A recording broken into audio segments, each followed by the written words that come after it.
Margaret Olivia Little, Abortion, Intimacy, and the Duty to Gestate. Abstract. In this article, I urge that mainstream discussions of abortion are dissatisfying in large part because they proceed in polite abstraction from the distinctive circumstances and meanings of gestation.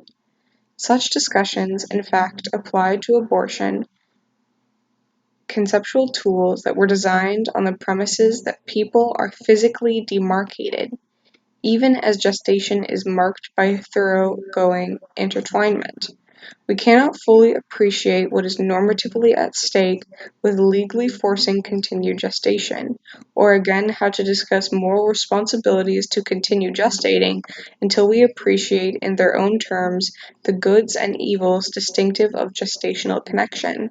To underscore the need to explain further the meanings of gestation, I provide two examples of the difference it might make to legal and moral discussions of abortion if we appreciate it more fully that gestation is an intimacy. Keywords: abortion, intimacy, reproduction. 1. Introduction. The method question. It is often said that the public debate on abortion, in addition to being politically intractable, is too crude. Any reasoning preferred, as opposed to the more usual fist-pounding, fails to capture the subtleties and ambivalences that suffuse the issue. And indeed, anyone who has tussled with the issue in good faith should agree that it is a thorny issue. In part, this is because the topic is plain old hard. It touches on an enormous number of complex and recondite subjects, requiring us to juggle bundles of distinctions that are themselves points of contention in morality and law. But evaluate questions about abortion are not just hard in the way a complex math or public policy question is hard. They are hard because even careful and clear-headed application of the usual tools seems to yield analyses that feel orthogonal to the subject. There is something about abortion that is not captured however carefully we parse out counterexamples or track down the implications of traditional classifications. I want to argue that this is no accident. The topics that abortion touches on, including motherhood and intimacy, and again vulnerability and responsibility, are amongst the least explored by mainstream theory.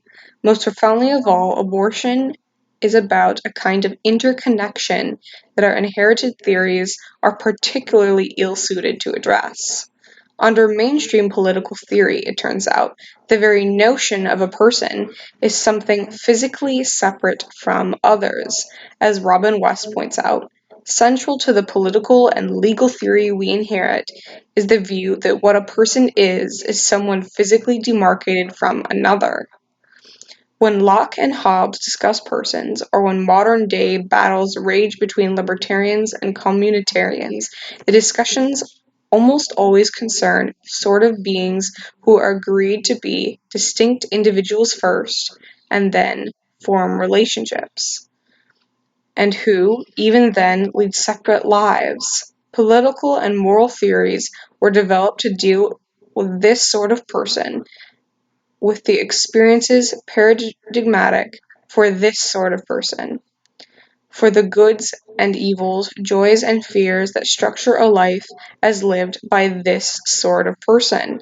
But abortion deals with a situation marked by a particular and particularly thoroughgoing kind of physical intertwinement. This means that the fetus, the gestating woman, and their relationship do not fit ready-made categories. The question we are asking to address falls outside of our theory's comfort zone. Let me put it more bluntly. The central figures in abortion drama, fetus, gestating woman, and their relationship, are left out of the conceptual paradigm. When we reason about them, we appeal to analogies that are at best awkward, at worst dangerous, but always distorting, for we are trying to analogize to classifications that have at their root the denial of the situation we confront. Thus, as Catherine McKinnon says of the fetus, for whom life is physical interconnection, Quote, "As it is, the fetus has no concept of its own, but must be like something men have or are, a body part to the left, a person to the right. Nowhere in law is a fetus a fetus." And again, when entertaining the possibility that a fetus is a person, we have no way of acknowledging the kind of relationship that holds between the pregnant woman and this person. It turns up in literature as either a relationship between strangers, or with the woman dubbed a ready-made mother who is blithely assigned responsibilities of a kind and a level unmatched by any other citizen. As McKinnon again says, "If the fetus, or the pregnant woman, or the relationship embedded in gestation were paradigmatic categories, we would be analogizing other things to them, rather than wondering if the fetus should be thought of more as a tumor or a very small child. The gestational-fetal relationship is more like a contract or a kidnapping. We might be having conversations about how well or poorly tumored children, contracts, and kidnappings match the category of gestation and its elements. A question of method thus shadows all discussions of abortion, whether acknowledged or not. Abortion asks us to face the morality and politics of intertwinement and enmeshment with a conceptual framework that is, to say the least, poorly suited to the task. A tradition that imagines persons as physically separate might be expected not to do well when analyzing situations in which persons aren't as it imagines them. And this is, in fact, precisely how we find it. Let me give as an example of this distortion the way in which the legal debate has proceeded in the United States. A tale of two positions. In the United States, it is fair to say that the landscape of mainstream public discussion on abortion is dominated by two positions: a pro-life position that likens abortion to murder, and the pro-choice position that, as it is developed in the famous Roe v. Wade decision, which stresses a fundamental right to privacy. These two positions are obviously in deep conflict with one another, and the continued intractable public debate gives witness to just how deep the divide goes. It is all the more striking, then, to see that there are two key figures they share in common. First, both agree that the legal permissibility of abortion turns on the question of fetal personhood. That is, while they disagree vehemently about whether a fetus qualifies as a person, they agree on what would follow if it did. Persons have a fundamental right to life. After all, the abortion would be the type of action that violates such a right. If a fetus were a person, both sides find it obvious that abortion should be outlawed. Second, neither takes as pivotal the fact that gestation occurs inside someone's body. Roe indeed barely mentions this fact. While it is concerned to defend a woman's right to procreational decisional privacy, that is, there is scant acknowledgement that the procreational decision at issue with abortion is a decision about whether a fetus will live inside her womb.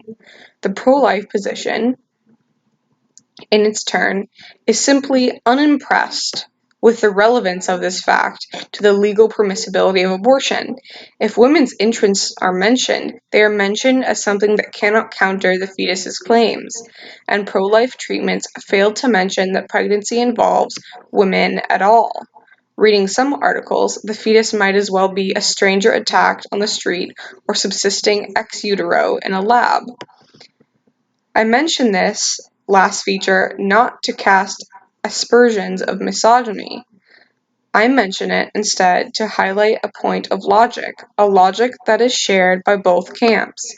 On mainstream views, if abortion is the type of action that violates a right to life, and the fetus turns out to be the sort of creature that has such a right, then abortion must be prohibited, whatever hardships unwanted pregnancies involve for women, for we simply don't take hardships as a justification for murder.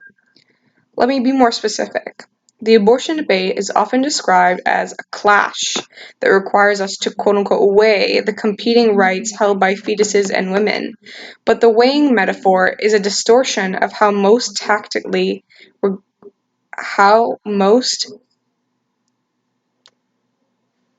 regard the argument structure. When people discuss a fetus's purported right to life, it is not invoked as something that outweighs women's fundamental rights, but as something that circumscribes their boundaries. It is a familiar point, though easily to forget, that rights so broad-sounding in the abstract are highly circumscribed in shape when specified to take context into account. As the classic example puts it, my right to extend my fists ends at your nose. The point is not that I have the right to punch you, which must then be weighed against a claim of yours not to be harmed. I have no right so specified to begin with. Just so, women's rights come to an end when they reach the body of a fetus. If one doesn't mention the pregnant woman's hardships, then it need not be from lack of sympathy, but because tragically there is no permissible way to end that hardship. But there is something odd, on reflection, about this logic. It is absolutely true that rights need specifying. They sometimes bump up against considerations that mark the end of their boundaries. Having introduced this clarification about rights, though, we must fairly begin to wonder how we can be so confident that, if a fetus were a person, abortion would be a wrongful killing. After all, this general clarification applies just as much to the quote-unquote right to life. What sounds in the abstract like a right, unlimited in scope, if not weight, is actually a highly circumscribed bundle of specific rights. It includes, for instance, the right not to be stabbed on the street for my money. It does not include the right to life-preserving aid from a stranger, say, or the right not to be stabbed by someone trying to ward off my malicious attack. This reminds us that accompanying our easy allegiance to the right to life lie substantive questions about the contours that right has given life's varied circumstances. But it is puzzling then to think that one could settle whether abortion would be murder without addressing fetal geography, without addressing the fact that fetuses live in other people's bodies. For a fetus to be alive is to be occupying occupying someone's body, to be using it, to be living in a particularly intimate physical relationship with another. Even assuming fetal personhood, that is, we have here a person in extraordinary physical enmeshment with another, a person whose blood is being oxygenated by another's lungs, a person whose hormonal activity in turn affects that other's brain and metabolism, a person whose growing size enlarges another's physical boundaries. It's a substantive question what we might say about the abstract right to life in this sort of circumstance. An open question whether the right to life includes the right to continuation of this relationship. On the received logic, that is, a fetus's right to life circumscribes a woman's rights to bodily autonomy. But it could go just the other direction. We could conclude that a person's right to life is circumscribed at the point at which life involves occupying and using another's body.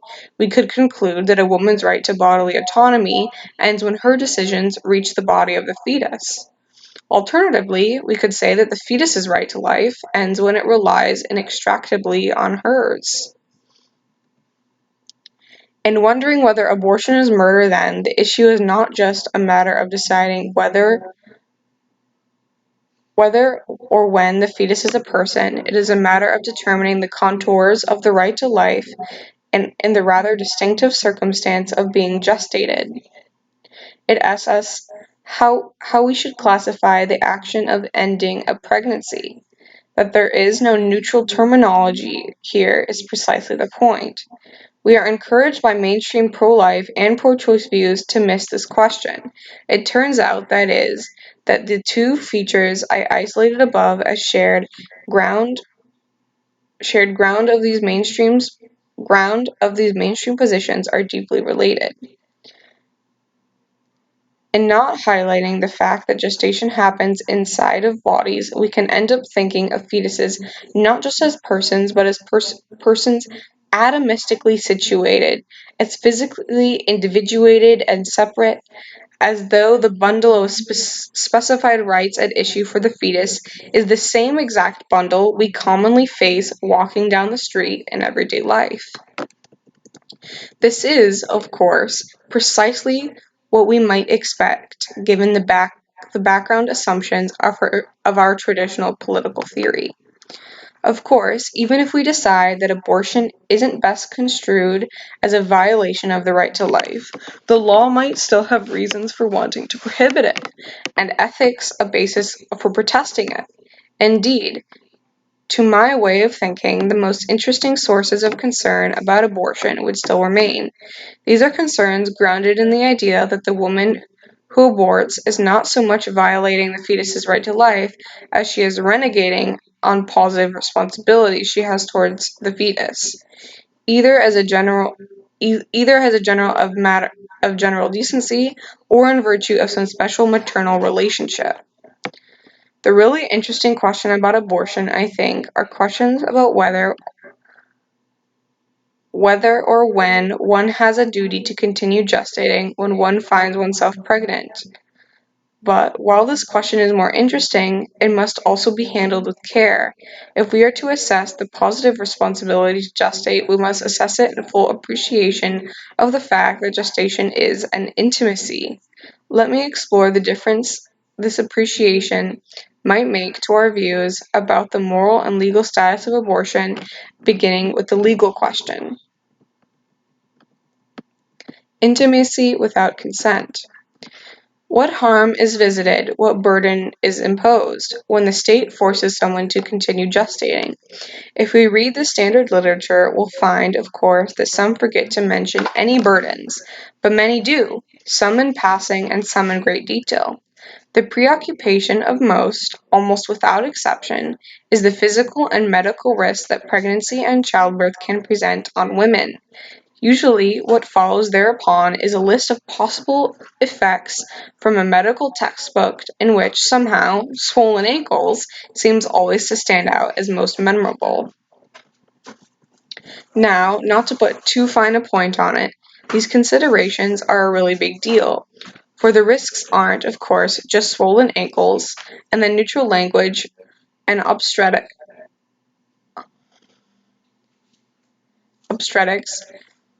ob- obstetrics text hardly captures the lived reality. Anyone who has visited a friend who's landed in a psychiatric ward from pregnancy-related psychosis knows this too well. Or my sister, whose first trimester nausea was actually gut-wrenching dry heaves every 20 minutes and 3 hospitalizations, was the equal of many an experience of chemotherapy, or another acquaintance whose sudden onset of eclampsia during delivery brought her so close to dying that it left us all breathless. On the other hand, there is something deeply incomplete about this usual focus.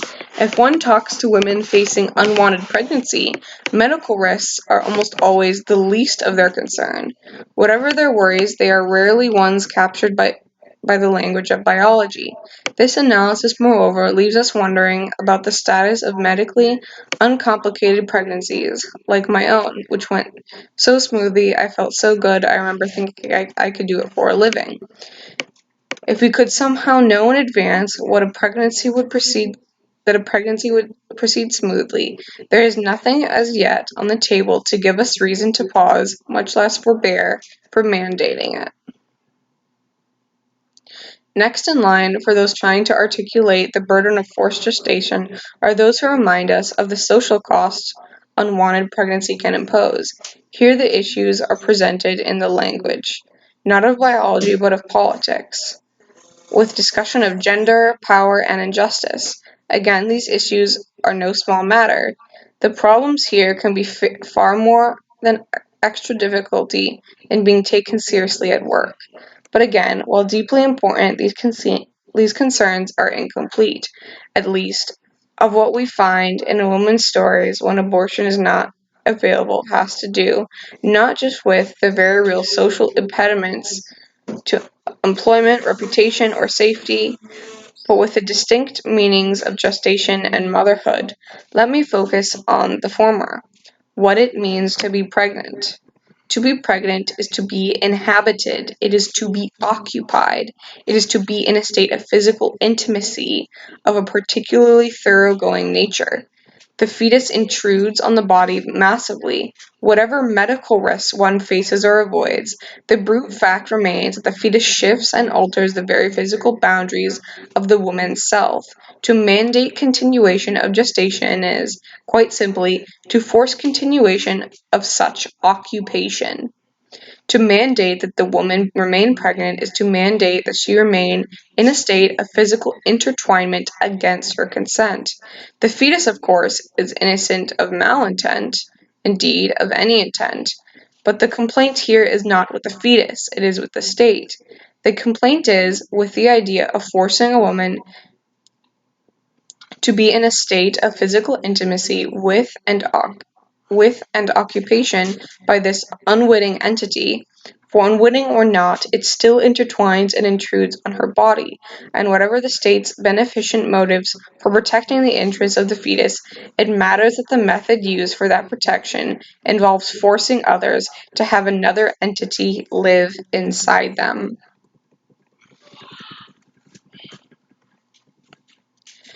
If the conversations I've had with people are any indication, the protest will be immediate. This description demeans the meaningfulness and fulfillment of pregnancy. For many women, gestating their babies is experienced not as an intrusion, but as a wonderful and loving enmeshment. The intimacies involved, if not all the physical symptoms, are cherished. Indeed, not being able to become pregnant or sustain pregnancy is a deep misery to many women. The picture above, it will be objected, expressed in a distorted and indeed hostile picture of the relationship involved in gestation. But this is to miss the point completely. I know too well how wonderful and meaningful pregnancy can be. My own stood as a wonderful contrast to the stories of difficulty above, and the intimacy of the experience was one of the aspects that meant the most to me. But mine was a willing gestation, a gestation under consent, just as sexual intercourse can be a joy under consent and a violation without it. Gestation can be a beautiful experience with it and a harmful one without it. To think that the above concern insults the meaningfulness of pregnancy is simply to misunderstand the point. We don't impugn how meaningful it is to have willing sex when we protest against a rape.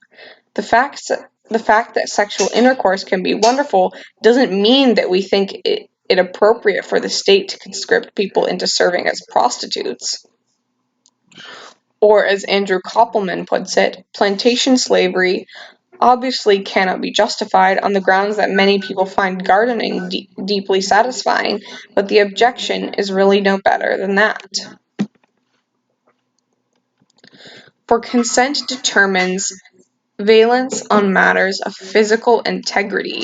As Eileen McDonough puts it, reminds us, a trip to a beautiful country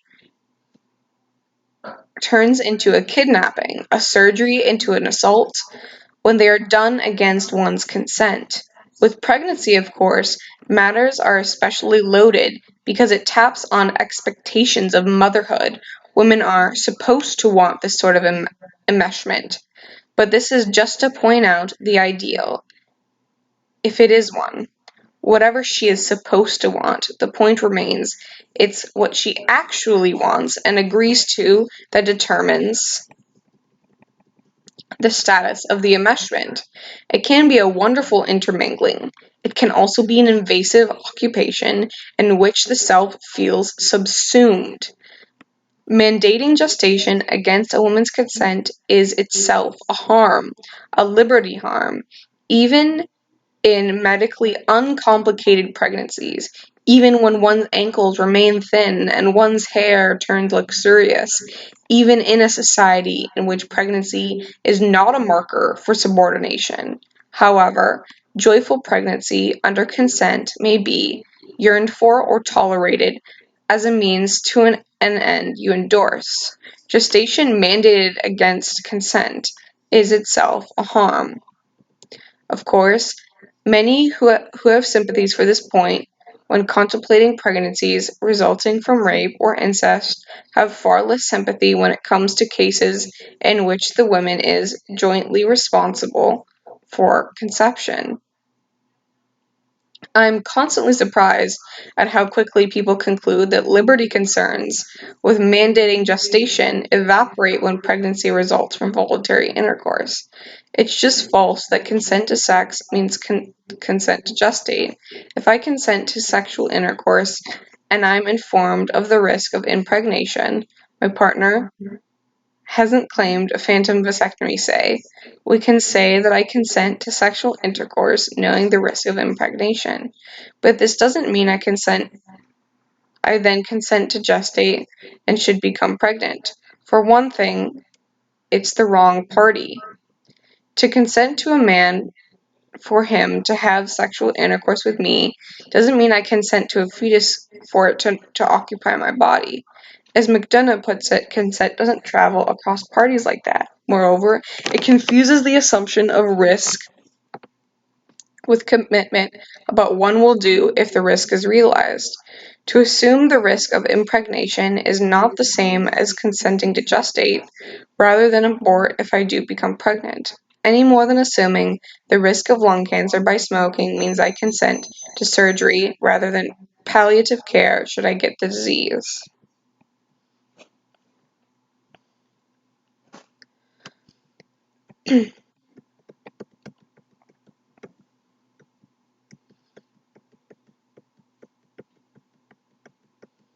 However joyful, meaningful, or just plain fun sex under consent may be, sex against consent is itself a harm, even if there is no bruises or broken ribs. So too, forced gestation against consent is a liberty harm. However meaningful pregnancy under consent, even if there is no further harm such as medical complications or social cost, the extent to which this harm is absent in the mainstream literature is startling. I don't mean that it is mentioned and too quickly disregarded. I mean that it is rarely on the table. But while starting, it is not, on reflection, surprising. What we see readily as the harms of imposing gestation are those that fit most smoothly in the terms of tradition we inherit. Easiest is the neutral language of interference, getting in the way of one's goals and plans. But the evil of unwanted occupation is not reducible to the evil of medical risks, nor is it simply a different way of talking about the evil of interference. As West emphasizes, the metaphors expressive of the former are, are about an invasion of self, not a thwarting of its plans. They are about not the annihilation of self that so concerned Hobbes, but the occupation of an extant self, about the transgression or the blurring of boundaries, not the frustrated reach of a demarcated self's will. Traditions have their central issues, and while ours does well representing issues of interference, issues of unwanted occupation and invasion fare less well. Note, for instance, the common objection to Judith Thompson's famous violinist case that the woman gestating the fetus is not as violated as the man attached by tubes because she can, quote, continue to work and function efficiently in the world. But this, while quote, usually true, notices only one kind of violation. It measures the two against the evil of interference with plans. I, too, am always tempted to point out the disanalogy between the two cases, but what tends to draw my attention is that measured against another evil, unwanted occupation, Hers is of course much worse.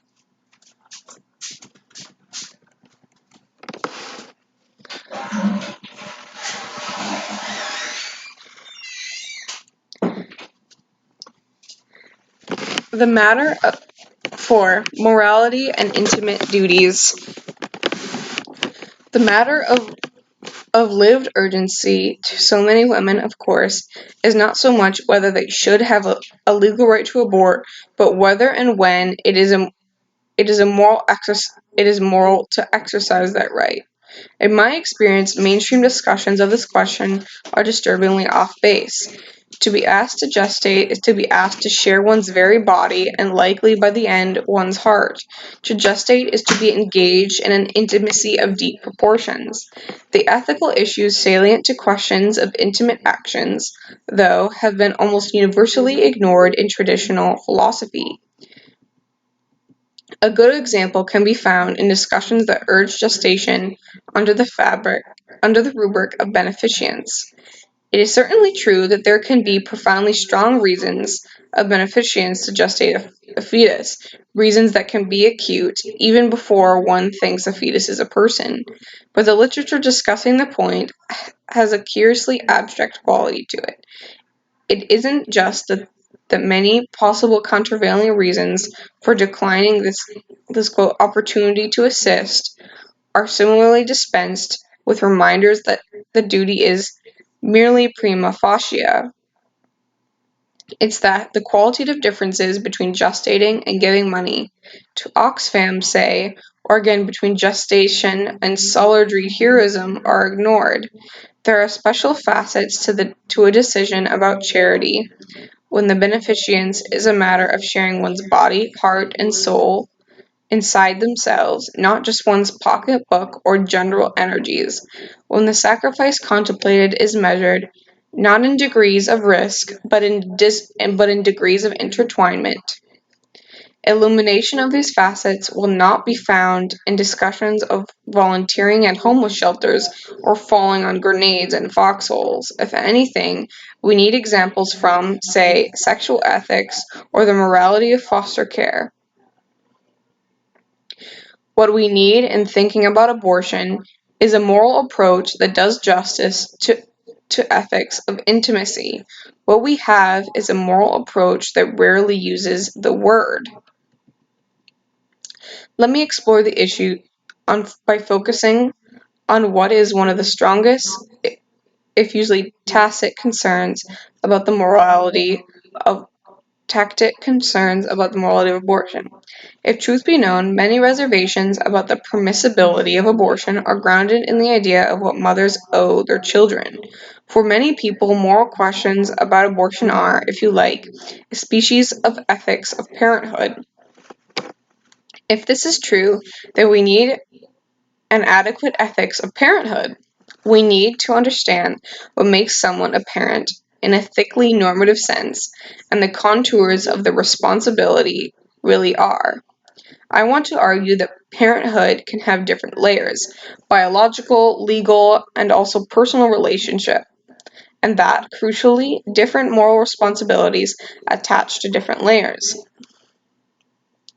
Let me give the general framework and then show how it applies to the special case of gestation. This is a paradigmatic form. Parenthood is a lived personal relationship, not just a legal status, one that, in the ideal, involves a restructuring of psyches, a lived emotional interconnection, and a history of shared experiences. It is because of that lived intertwinement, indeed, the parent's motivation to sacrifice is so often immediate. Why parenthood, thickly lived, is one of the few sites of genuinely virtuous, as opposed to merely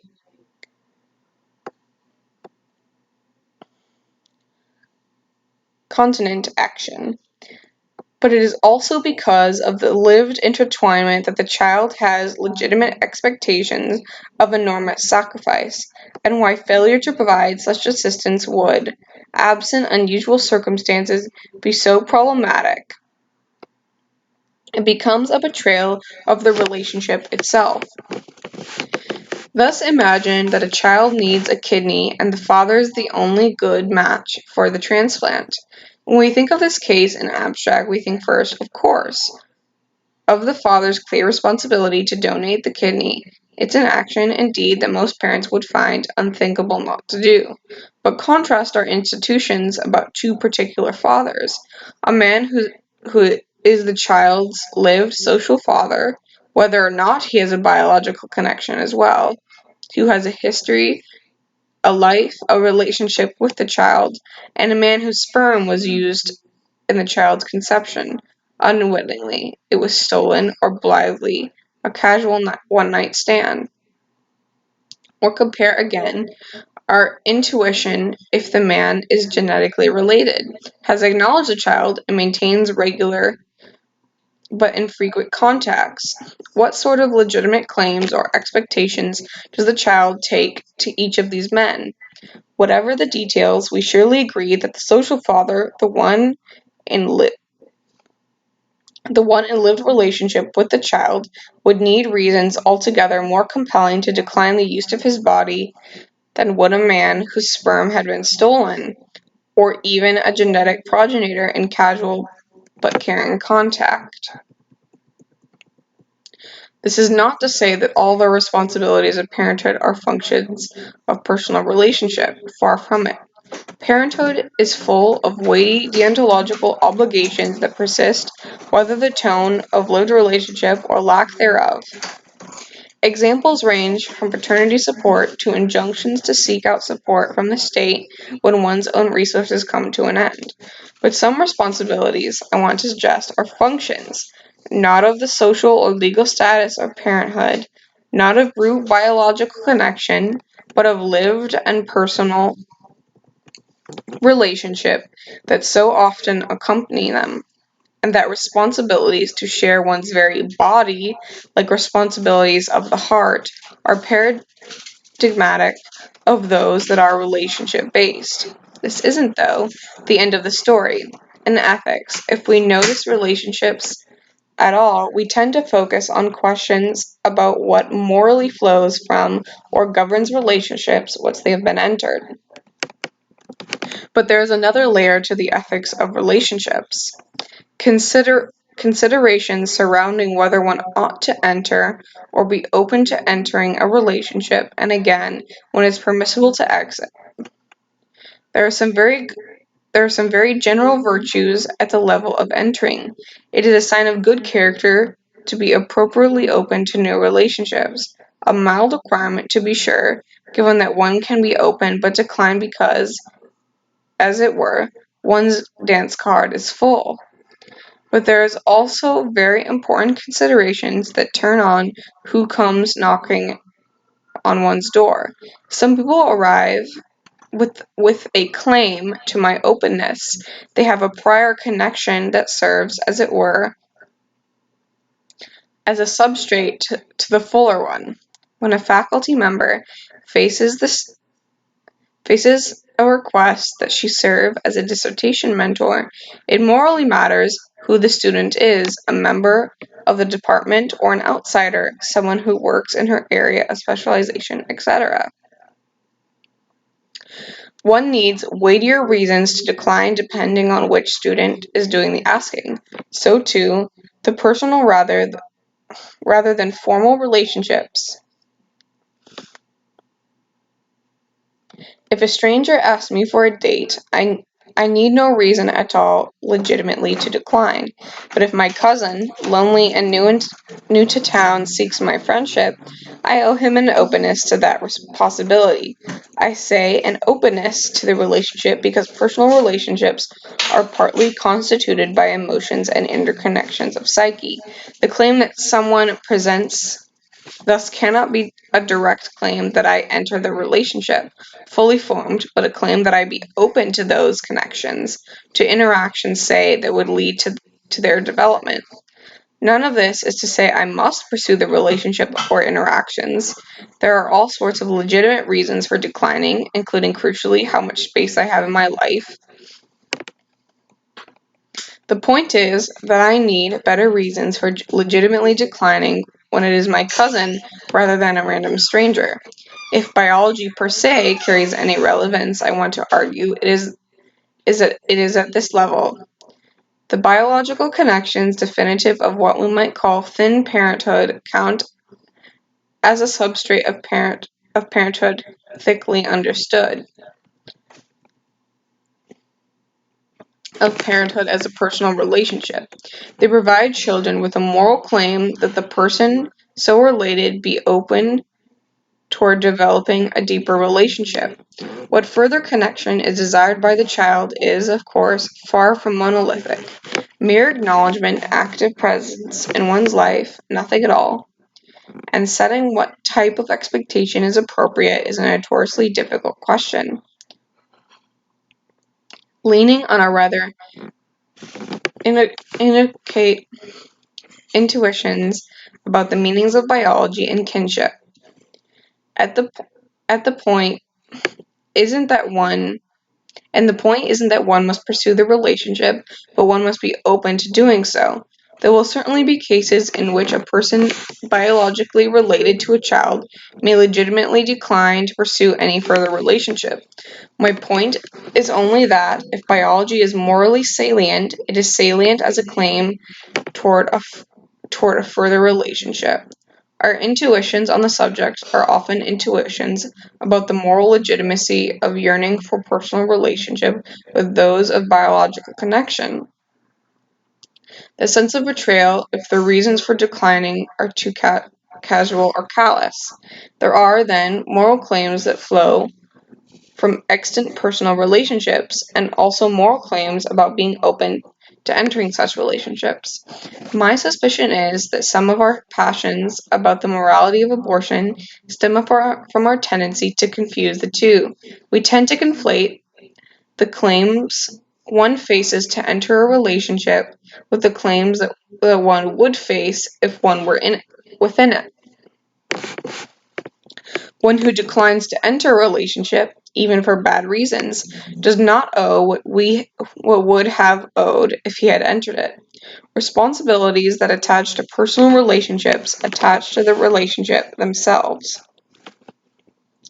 If one did not enter it, whether for good or ill, the fact is that there is no such relationship. We must take care then to keep separate the reasons for entering a relationship and the reasons incumbent upon those who have entered them. This matters especially for the responsibilities and the abnegations of parenthood. The autonomy of parental abandonment is a complicated thing. It is a form of abandonment callously to refuse openness to a child with whom one stands in biological connection, and it is a form of abandonment blithely to refuse a sacrifice that would, against a lived relationship, be reasonably expected. But they are not the same abandonment. The sperm donor, or again the one-night stand, does not need the same sorts of reasons for declining to donate the kidney, or as does the father whose lived life is intertwined with the child's. Either one, if approached, may well have more motivation for providing the kidney than would a generic stranger. Perhaps to honor the biological connection, or even as a way of beginning a personal relationship he now thinks he ought to have. But his set of reasons are not equivalent to the ones faced by someone who is already in a lived relationship of intimacy.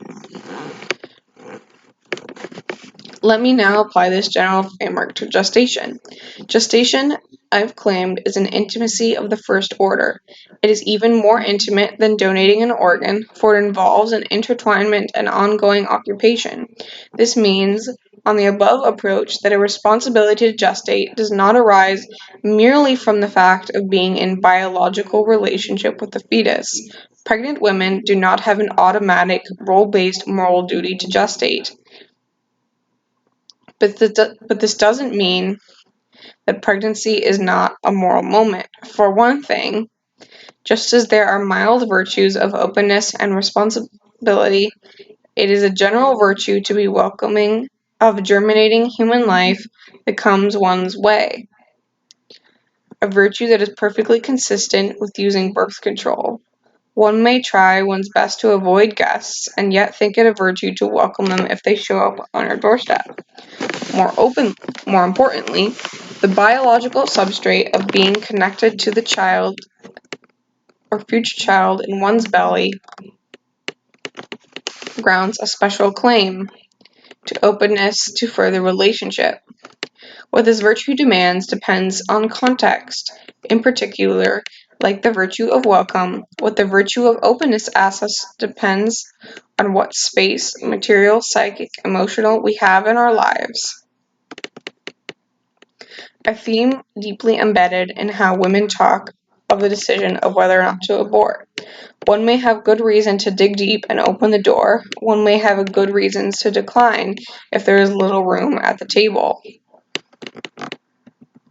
What I now want to suggest is that this framework of relationship ethics helps to make sense of what can otherwise seem to be rather puzzling features or certain intuitions about the moral responsibilities of gestation. More specifically, it can help to capture and to make sense of the fact that intuitions about the moral responsibility to gestate are, at one and the same time, varied, urgently felt, and curiously underdetermined. For responsibilities to share one's body turn on the specifics of lived relationship at hand, the lived relationship accompanying gestation itself is varied, urgently felt, and curiously underdetermined. Let me explain. Just as women differ in their conceptions of the fetus's status, they differ in how they conceptualize the relationship they are in with that fetus. Some women feel from the start that they are in a special personal relationship with the growing fetus. They conceptualize themselves as mother, thickly construed in relationship with an entity that is, quote, their child, whatever the further metaphysical actually details. The structure of their psyche has already shifted. The fetus's welfare is inextricably bound to their own, and it is unthinkable not to gestate, or it would, at least, take enormously weighty reasons to refuse. For others, the sense of relationship grows, as most personal relationships do, slowly. The pregnancy begins as mere biological relationship that is the day-to-day preoccupations of decisions involving the welfare of another, of mediating how she eats, how she sleeps, accumulates she finds herself in a personal relationship. For other women, the relationship is never one of motherhood thickly construed. She is simply in biological relationship with a germinating future human organism. For still others, the sense of the relationship shifts throughout pregnancy. A conception of motherhood is tried on, then dispatched, or arrives fully formed out of the blue. For purposes of the woman's integrity, her conception is determinative. Her own sense of what type of reasons she would need to end a pregnancy is in large part a function of how she understands the particular relationship she is experiencing and gestating, including its other relatum. For a woman, one who conceives of herself is already intertwined as mother, and the fetus as her child. It would take reasons approaching life and death to decline gestating. For one who conceives of herself as in a biological relationship with burgeoning life, lesser reasons will suffice. From an external or objective perspective, though, it is very difficult to get a foothold on what expectations the claims we might press on the behalf of the fetus, to determine, as it were, which woman's conception is correct. And this, crucially, is not just because it's hard to gather evidence, because there isn't much to determine what the relationship is. The problem is not that the one of its members is unconscious. The relationship responsibilities can exist towards those who are unconscious. If one's mother lies in a coma, part of what one owes her flows from the relationship. But in this case, we can, if we are sufficiently close to the details, assess what in particular the mother might be owed because there has been a full-blooded lived relationship, what particular expectations it would be reasonable to hold on the mother's behalf, as it were, would be grounded in that history, the shared experiences, the texture of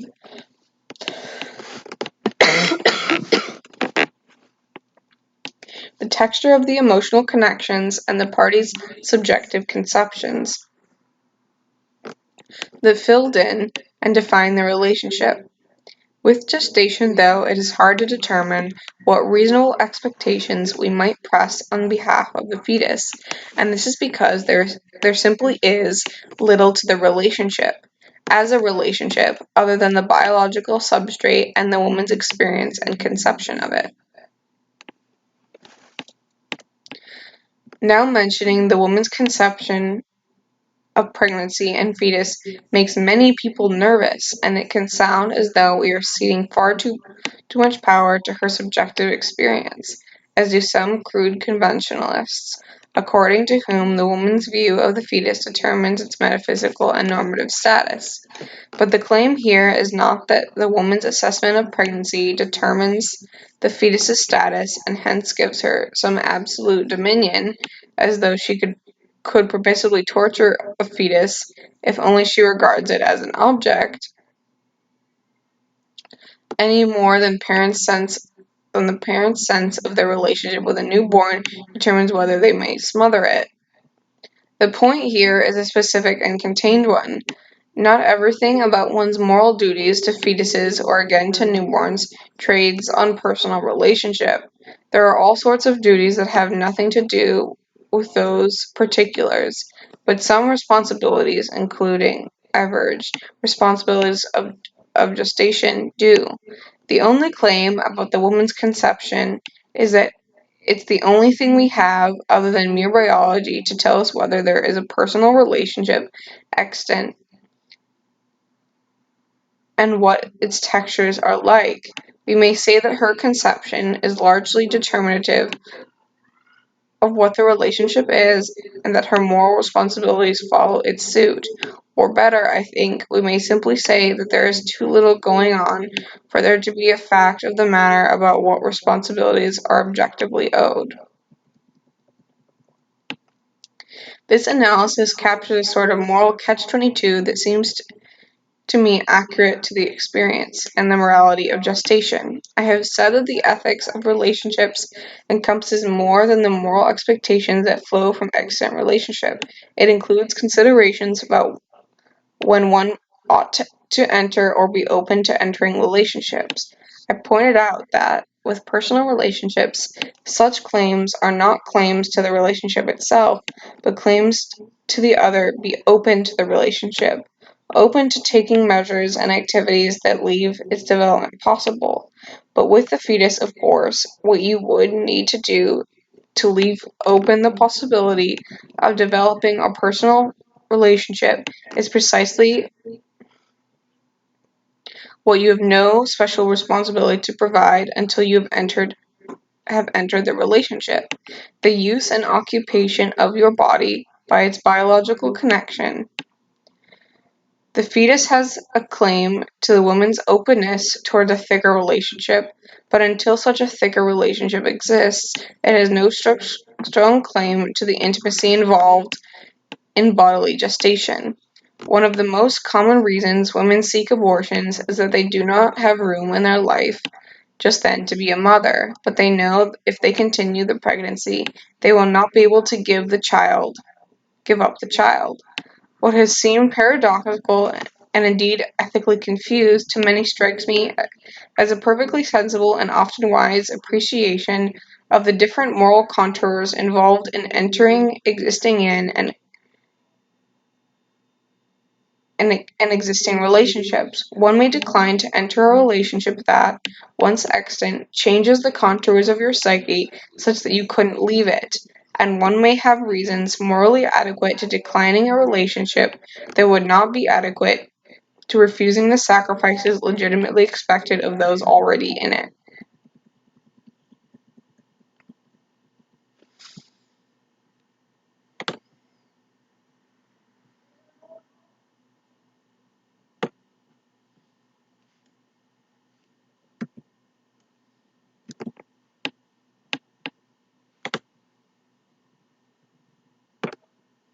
Interesting paper.